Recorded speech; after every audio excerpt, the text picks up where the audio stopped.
Get ready.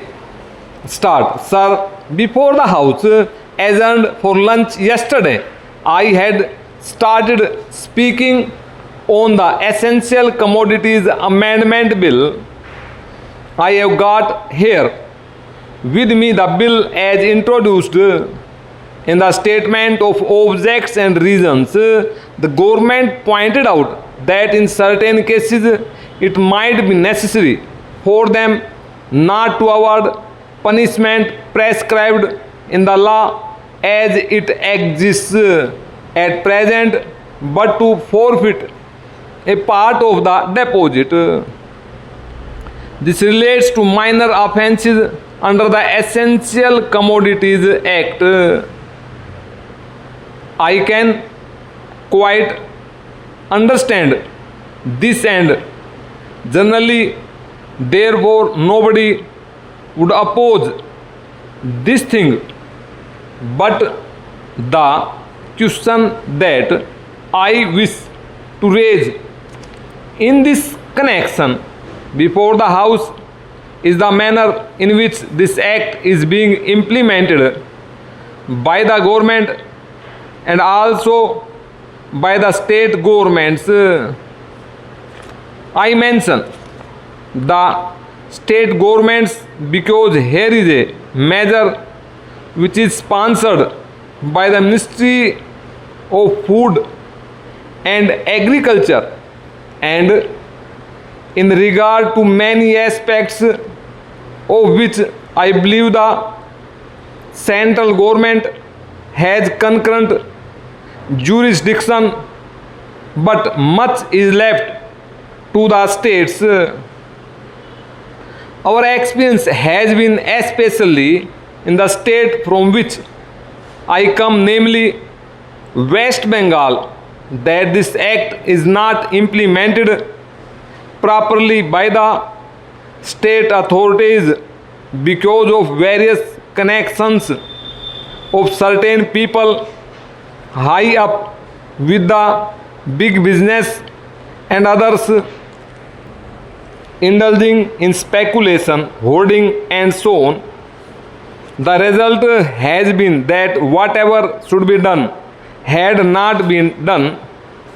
The central government has got powers under this act to make rules, to give directions to the states and to supervise the manner in which the particular measure is administered by the states. We found that much that should have been done was not done. What is the use of talking about punishment of the small fry? Certainly, if they are guilty, they have to be punished, and the smaller the fry, the minor should be the punishment. I agree there, but the point is that the act is not properly implemented. We should like to know from the government as to how many cases have been started under the Essential Commodities Act. We know that food grains had been hoarded, speculation had been indulged in, stocks had been removed from one state to another surreptitiously by unfair and illegal methods. These should have attracted the attention of the Essential Commodities Act. The act was passed in this parliament with a view to putting a check on speculative rise in prices. Para, when it came to the question of practical implementation of this measure, we found that the government had failed. Now government should say something about it.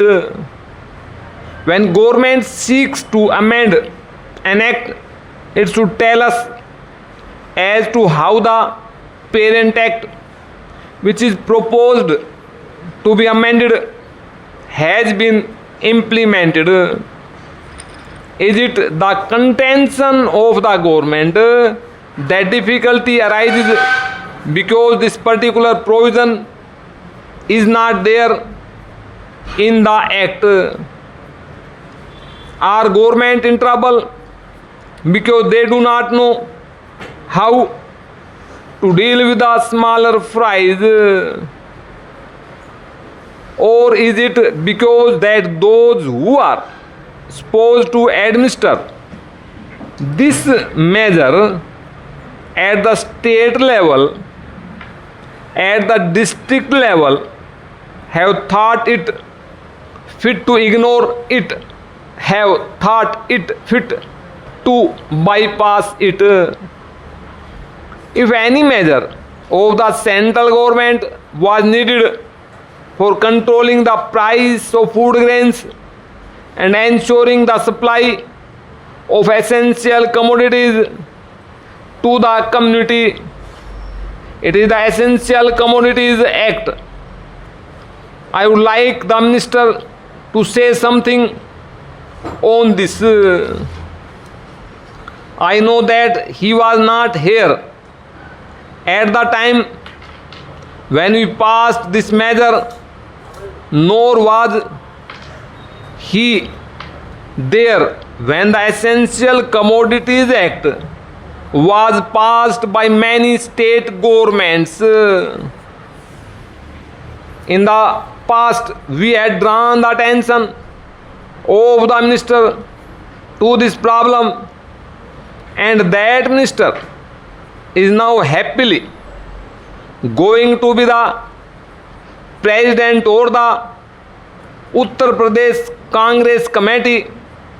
But here I would like to ask the minister who has stepped into his shoes as to what he is doing in order to see to the proper implementation of this act. How many prosecutions have taken place?